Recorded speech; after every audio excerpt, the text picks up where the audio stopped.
Who expect that this weakness bastard reveals secret hidden from century? In the forest under the moonlight and through the mist, the ghost of a man appears brandishing his sword, leaping into the air. Like melon, jump into the lake to be a watermelon. The man runs quickly, holding his sword in one hand and a small child in the other, as he escapes from a group of killers trying to harm him and the child. Suddenly, two more men with swords jump at him, ready to strike. He quickly delivers a double blow, killing them instantly, and their bodies fall to the ground covered in blood. The leader of the killers emerges, speaking in a powerful and stern voice, demanding the child be handed over. The man holding the child refuses vehemently, stating that the child has done no harm. A fourth killer suddenly appears, running after him along with the leader. As the attacker leaps to strike, calling him a damned fool, the man fiercely blocks the blow and retaliates with a fatal strike, leaving the attacker's body drenched in blood on the ground. The killer's leader, then, speaks in a chilling voice, urging him to surrender and hand over the child for peace. The leader strikes with a forceful blow meant to cut the man in half, but he defends himself strongly, holding on to the child. The force of the strike pushes him back a great distance, but he leaps forward to fight the leader of the killers fiercely. The man lands a hit on his shoulder, but the man bends, dodges, then delivers a powerful blow to the leader's chest. Amazed by the man's skill, the leader wonders how he managed to land the hit. Falling to his knees from the force of the blow, the leader looks at the ground as the man holding the child stares at him intensely. With a weak voice, the leader, bleeding out, tells him, "The ball kept getting bigger and bigger. I was wondering why, and then it hit me. It is not too late to surrender the child," calling him by name, Yomyong. Yomyong responds that he will disappear with the child to Jingjiwa and lead the rest of his life in hiding, but he begs his uncle to let him go. He steps away, and his uncle calls out loudly, "Yomyong." Yomyong turns back, saying sadly, "Please tell my father that it is better for him to believe that his grandson, Scion Yomyong, is dead." His uncle, speaking weakly, promises to try to talk to his father, Lord Jang, but wonders how Lord Jang will react to this. "I will tell him your son not know the meaning of fear." Then he continues saying, "He only know one four-letter word beginning with F." Watching him go, his uncle, holding his wounded chest, laments in pain. Yomyong leaps high into the sky,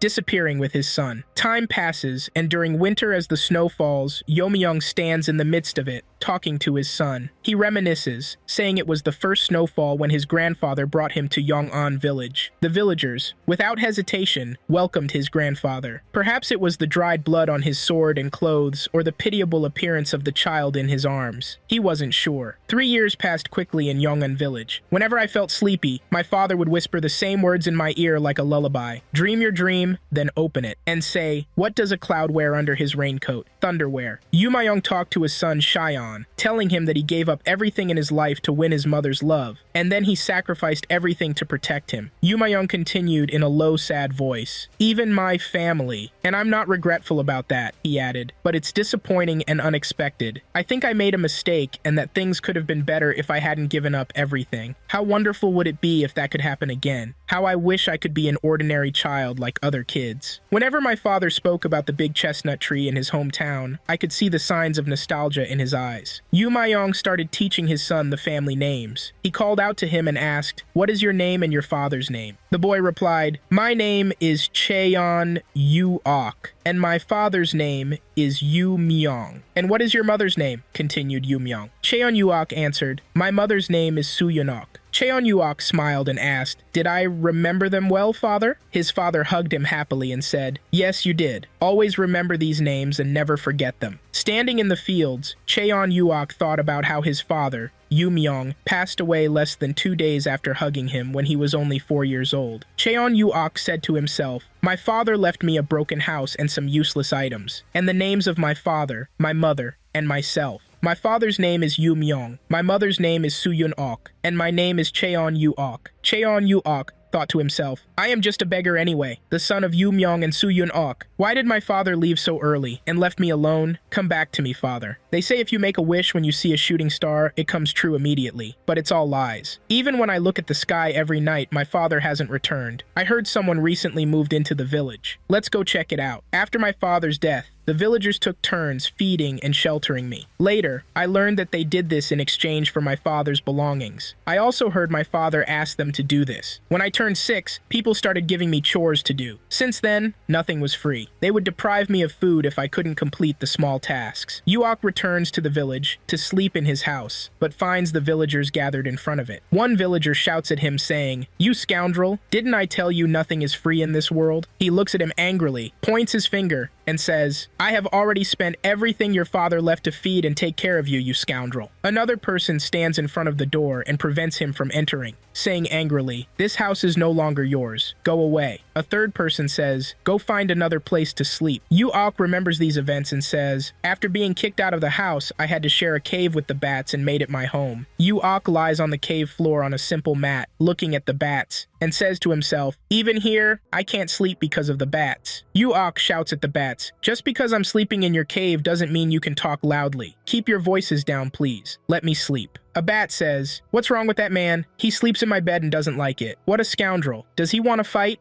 Another bat says, "Forget about him and tell me. Did you know that people eat more bananas than monkeys?" "No way." "Yeah. I mean, when's the last time you saw a person eat a monkey?" Uok sits alone and abandoned on the cave floor, talking to himself. "The only ones I can yell at are these silly bats." Uok goes to the village market crowded with people. He wanders aimlessly through the market with clumsy steps. A group of children sees him and asks, "Who is that?" Another replies, "That's the Batcave beggar." "Which superhero hits home runs?" "Batman." Uok returns to them and angrily asks, "Who is the Batcave beggar, you scoundrels?" One of the boys asks, "Why are you here again, beggar?" Uok replies, "I am here to get something to eat. But tell me, why did the soccer player take so long to eat dinner?" "Because he thought he couldn't use his hands." A thought passes through Uok's mind, the strong boast of their power. The oldest boy says to him, "We have nothing for you to eat, you wretch." Another thought crosses Uok's mind. The weak spread their frustrations onto the strong. The boy asks angrily, "Are you lost, beggar?" Uok replies, "I haven't eaten anything all day." Uok thinks about his situation and says to himself, "I have become a beggar in the neighborhood." The boy attacks him and shouts, "That's your problem,"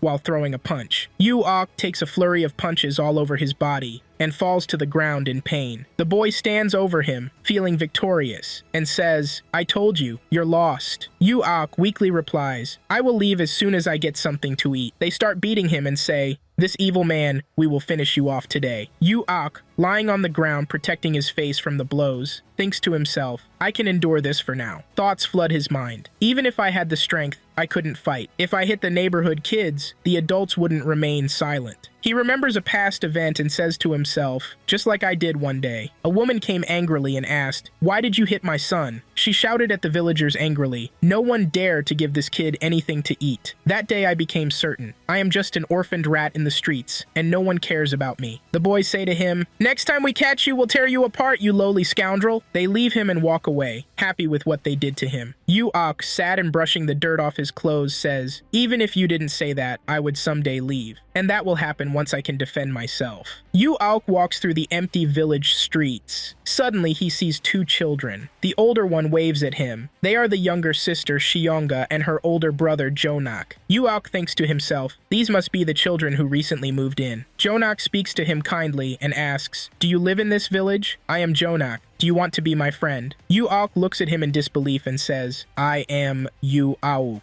but I'm a beggar. Is that okay?" Jonak replies, "As our mother said, judging people by their appearance alone is not right." Shionga jokes, "This Appa looks better than you, Hyung." Uok asks, "Really? Do you want to be friends with me, even though I am a beggar?" Jonak welcomes him warmly and says, "Yes, of course, I want to." Uok says, "All right, let's be friends then." Uok remembers this event and says, "That day I made my first real friend." Uok walks with Jonak and his sister Shionga in the village streets, and people see them. A group of children wonders, why is Jonak playing with that beggar? Doesn't Shionga hate beggars? One of the kids suggests, "What do you think about scolding Jonak for this?" Another replies, "Are you crazy? Jonak's mother is the daughter of a noble. If you scold him, your father might kill you. That's not a good idea." He continues, "Anyway, I still don't like that beggar kid." Jonak says, "Uok, do you want me to teach you the letters?" Uok responds happily, "Really?" Jonak says, "Yes, really." Shionga adds, "Jonak, you know a lot of letters." Uok says excitedly, "I will learn. Please, Teach me. Jonak replies, then let's go to the riverbank. There you can write on the sand. They all go to the riverside. Jonak says, first, why did the Blue Jay get in trouble at school for tweeting on a test? Jonak says, let's start with your name. Yu-Auk says, my name is Cheon Yu-Auk. Jonak replies, tell me the names of your father and mother too. Yu-Auk says, my father's name is Chon Yu-Myong, and my mother's name is Yun-Ak. Jonak writes the names in the sand and asks, do you understand? As Yu-Auk looks at his parents' names, tears well up in his eyes. Chon Yu-Myong, So Yun-Auk, he whispers, overwhelmed.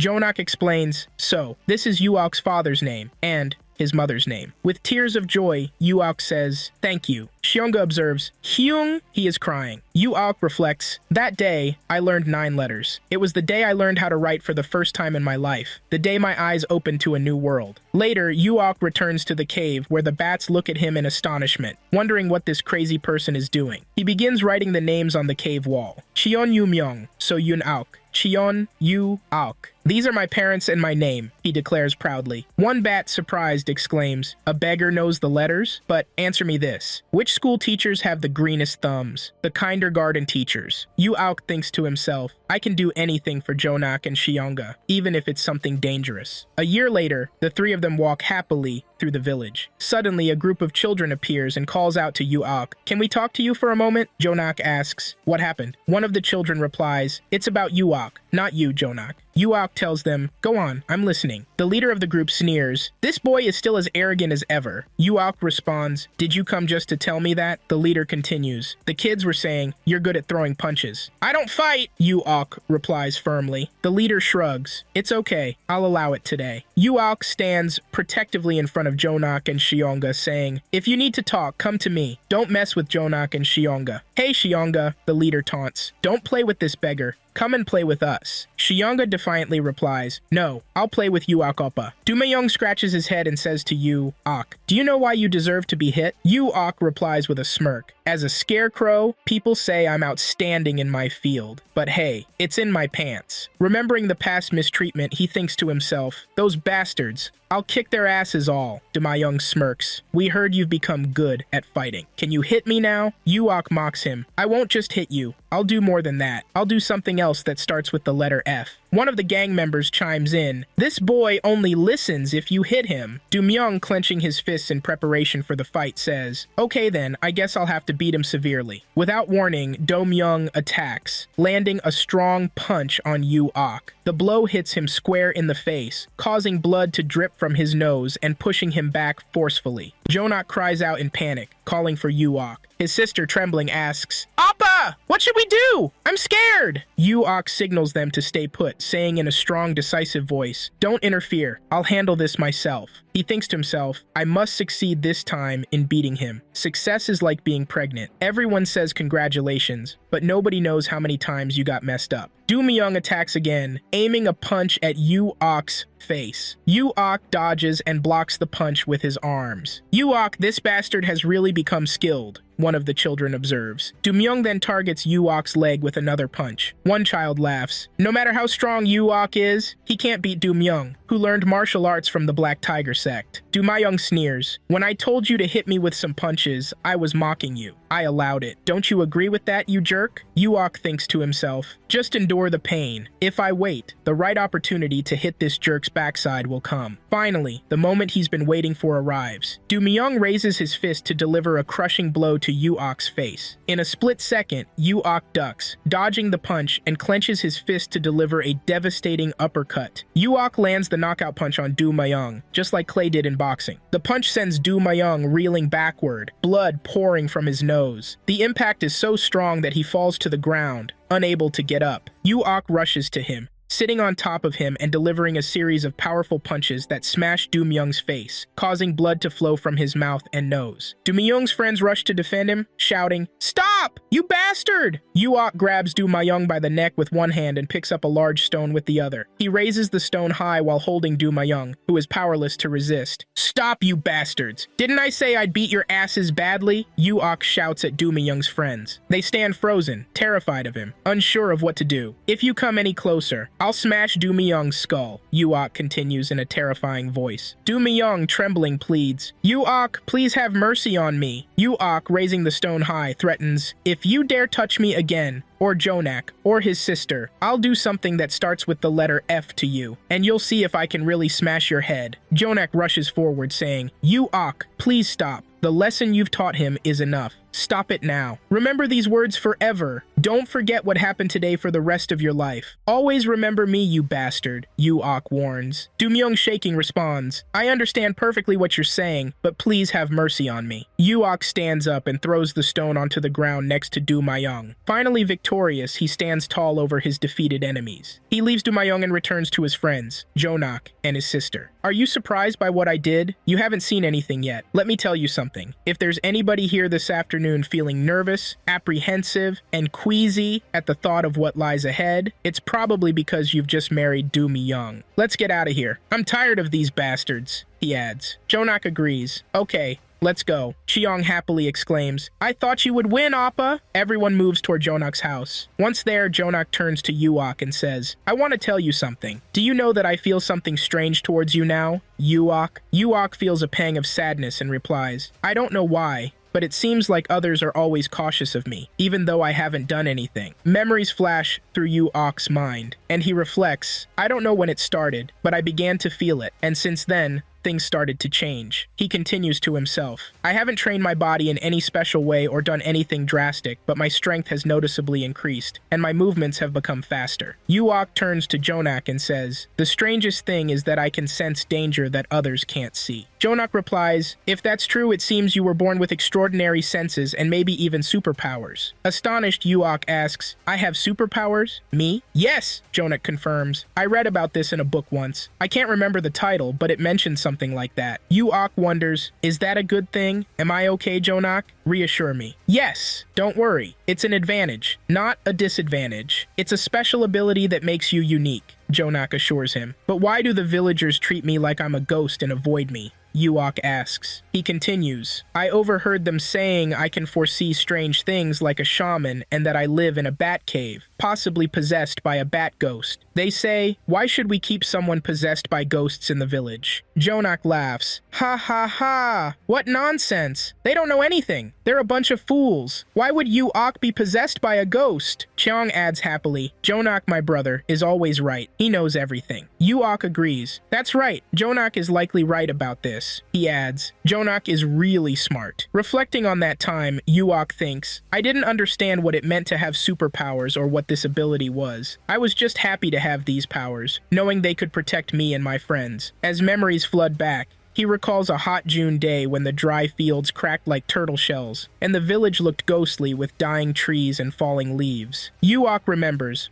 one night, the sky filled with thunder and lightning, and it began to rain. The villagers joyfully shouted, It's raining! The rain is coming! Children danced in the rain, exclaiming, Great, thank you, Creator, for sending the rain. But as the heavy rain poured down throughout the night, Yuok looked up at the sky with concern. He thought, it's raining too heavily. This is dangerous. The rain will destroy the village. Worrying about Jonak, he reasoned, Jonak's house is on higher ground. He might be safe. The rain transformed the village streets into rivers, and Yuok felt a strange heaviness, sensing that something dangerous was about to happen, similar to when he sensed danger before. Yuok decided to warn the villagers of the impending danger and ran swiftly toward the village, determined. I will do it, he declared. The water flowed through the village streets like torrents. As he sprinted through, he shouted, The situation is dangerous. People living in low areas should move to higher ground to avoid drowning. The water is very heavy and will cause flooding. Inside his house, one villager asked his wife, What is that lunatic saying? It's been a long time since he came to the village, and now he's talking madness. His wife replied, What a crazy scoundrel! Who does he think he is to say this? Does he think he's the village protector? Nah. Yuok stood in the middle of the village, drenched by the heavy rain, shouting warnings, but no one responded, as if he were a madman. When the villagers ignored him, he began calling them by name. Mrs. Jin, the situation is dangerous. Move to a higher place to save your life. One villager shouted back, You Scoundrel! What is this disturbance? Your voice is too loud and noisy. Another added, if you have nothing to do, go to sleep. You lunatic. We can't sleep because of your noise. Feeling frustrated, Yuok left them and ran toward Jonak's house, thinking, Jonak's house is in a high location. It should be safe, right? When he arrived at Jonak's house, he looked at it and said, this place is indeed high, but why do I still not feel at ease? He knocked vigorously on the door, calling out, it's me, Yuok!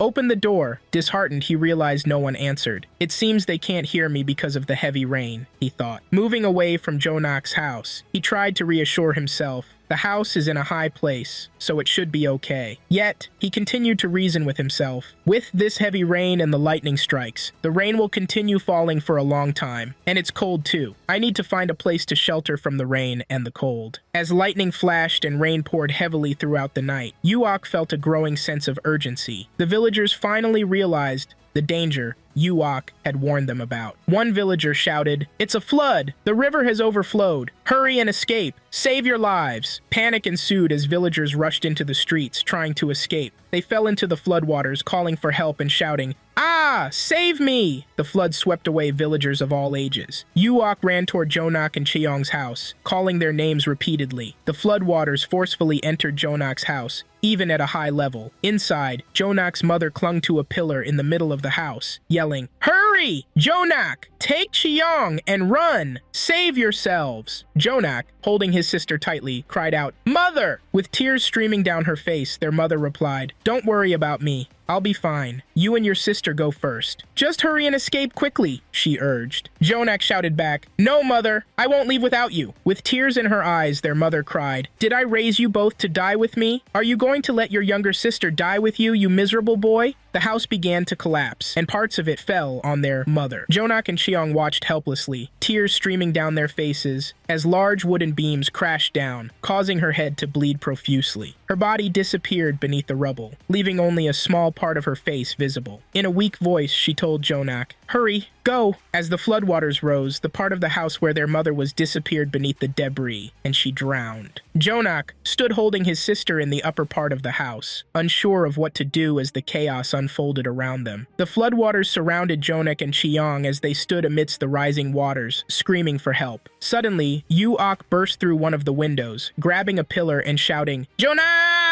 After several difficult attempts, Yuok managed to grab Jonak's hand. He pulled Jonak and Cheong through the rushing waters, urging, follow me quickly, Jonak! If we delay any longer, the waters will engulf us, and we won't be able to escape. Jonak wept over his mother's death, frozen in grief and unable to move. Yuok urged him, get a hold of yourself. If the currents sweep you away, you and Cheong will die and join your mother. Yuok exclaimed, it was a miracle we got out of there, but we still need to climb higher because the waters are rising. The three of them reached the ground and collapsed from exhaustion, resting for a moment. Jonak and his sister Cheong sat on the ground in shock, crying for their mother, repeating, Mother, Mother! Yuok said, I'm sorry. I should have come earlier. When I first arrived, I kept knocking, but no one answered. I should have waited longer and knocked harder until you opened the door. As morning came, the rain stopped and the sun shone on the waterlogged land. The extent of the destruction caused by the heavy rains was evident in the village, with water still flowing through its streets. Villagers sat on the ground, mourning their losses, some weeping for lost children, crying out, come back, my son, while others lamented mothers or spouses, saying, come back, my beloved. Yuok sat and looked at the scene, saying, all who died have gone to the sky. We all must die one day and go to heaven, even if we live long lives. He reflected, I have learned 6 lessons from this life. You should be old enough to realize this. Most people never understand these lessons until they're 40. 1. Life is 100% better when no one knows anything about you. 2. You shouldn't take advice from people who are not where you want to be in life. 3. Everyone will show you who they are. Just give them time. 4. You need to be smart enough to create your own opportunities. Don't wait for them to come to you. 5. The secret of happiness is freedom. The secret of freedom is courage. In life, you must take action if you want to experience freedom. 6. You will always have problems. You will always have some sort of conflict in your life. You must learn to enjoy life while solving them. There is beauty in everything we experience. You just need to adjust your perception. You can either cry in the storm or dance in the rain. He continued his thoughts. Anyway, it doesn't matter, for I have no father or mother, and no one cares for me. I am alone. No, I have friends I care about, Jonok and Cheong. But what should I do about Jonok and Cheong? How can I help them? They have become homeless like me, with no place to stay. Suddenly, Yu-Ok looked toward Cheong and saw her on the verge of falling into the water. He screamed her name, Cheong. He continued shouting, Cheong has fallen into the river. Yu-Ok saw her struggling against the current, crying and clinging to a weak tree branch that was about to break. Yu-Ok ran quickly to save Cheong, calling her name. He spotted some villagers gathered, looking at Cheong in panic. One villager exclaimed, "Oh no! How did this happen?" Yu-Ok yelled at one of the men standing there. "Why are you just standing there doing nothing?" The man replied, "The river's current is very strong. I'm afraid if I try to save her, the water will sweep me away, and we will both drown." Another person added, "I can't go down there. I hurt my leg and can't save her." Yu-Ok shouted, "Give me that rope! I'll do it! I will save her!" Just then, Jonok arrived and saw Yu-Ok wrapping the rope around his arm. "What are you doing?" Jonok asked. "Don't worry, I'm an excellent swimmer," Yu-Ok replied. Without hesitation, Yu-Ok jumped into the water with the rope tied around his arm to save Cheong before she drowned. "I must save her. I can do it," he repeated to himself as he swam. Yu-Ok reached a tree branch close to Cheong and grabbed it, thinking, "I am doing this to repay my friend Jonok. I cannot live without them." Cheong clung tightly to the branch, whispering, "Everything will be all right." Suddenly, the tree branch began to break. Cheong gripped the branch in horror as it tore. Yu-Ok watched in panic and shouted, "No!" Cheong screamed, "Yu-Ok Appa! I'm scared! Save me! Please!"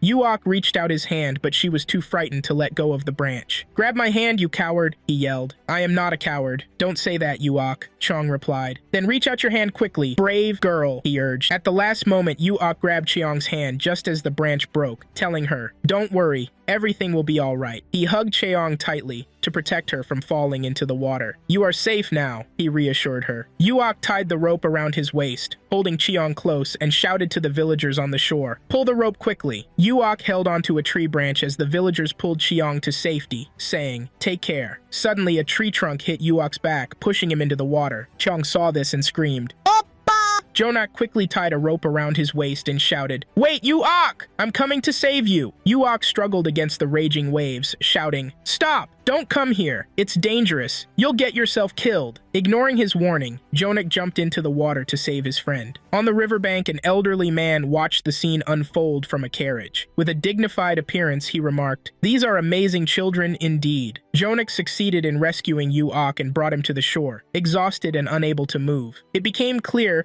that the dignified man was none other than Elder Jang Chunji, the leader of the sovereign heavenly sect, accompanied by a man named Bong Baek. Jang Chunji said to the driver, "Teg-un, I almost regretted not listening to your advice and insisting on taking this route." Turning to Bong Baek, he asked, "Which of the two children do you prefer?" Bong Baek replied, "Do you mean the first child?" Jang Chun then ordered Teg-un, "Bring the children to me. Bring the girl too. We are taking them to the sovereign heavenly sect," he added. Taegyun listened to Jang Chun's orders, then jumped high to execute the command. Cheong ran toward her brother Jonok and Yu-Ok, crying, "Oppa!" Yu-Ok cradled Jonok's head and patted it gently, saying, "Why did you recklessly jump into the river, you fool?" Jonok responded happily, "I did it because you are my friend. That's what friends do for each other." Suddenly, Taegyun landed in front of them. They looked at him in astonishment, wondering who he was. Without warning, Taegyun swiftly shot arrows from his hand toward them. Each of the three received an arrow directly in the chest, and the tranquilizer effect caused them to fall unconscious immediately. Taegyun carried the three children on his shoulder and moved swiftly back to the carriage. He jumped high while carrying them and landed on the carriage,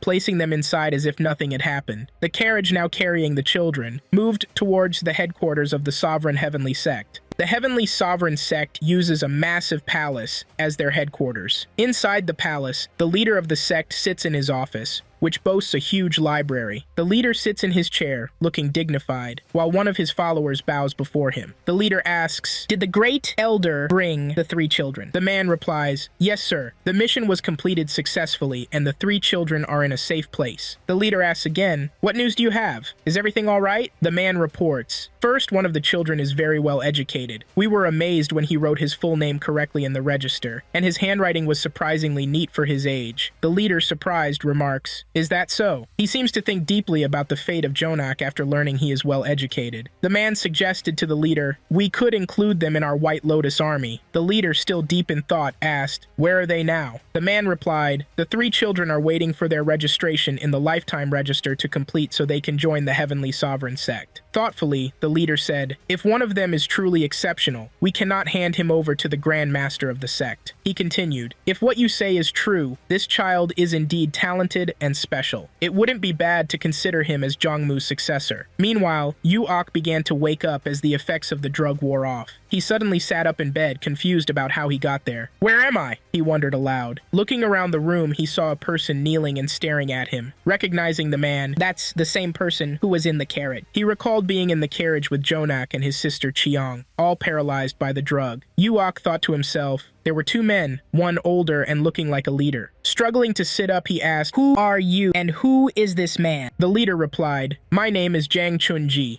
and I am the leader of the Heavenly Sovereign Sect. This man is Bong Baek." Jang Chunji continued, "Bong Baek will take care of you from now on and will be responsible for you." Yu-Ok thought in amazement. He remembered his days of living alone and his hardships, telling himself, "Just getting through each day without problems was hard, and I considered a day without sickness to be good luck." Yu-Ok recalled his daily worry. "Who will take care of me if something bad happens?" Looking at Bong Baek, he thought, "He seems unable to speak, but that's not something to be concerned about." As the drug's effect lingered, Yu-Ok repeated, "Unable to speak?" So, he concluded, "We have a long way to go anyway, so rest now and sleep."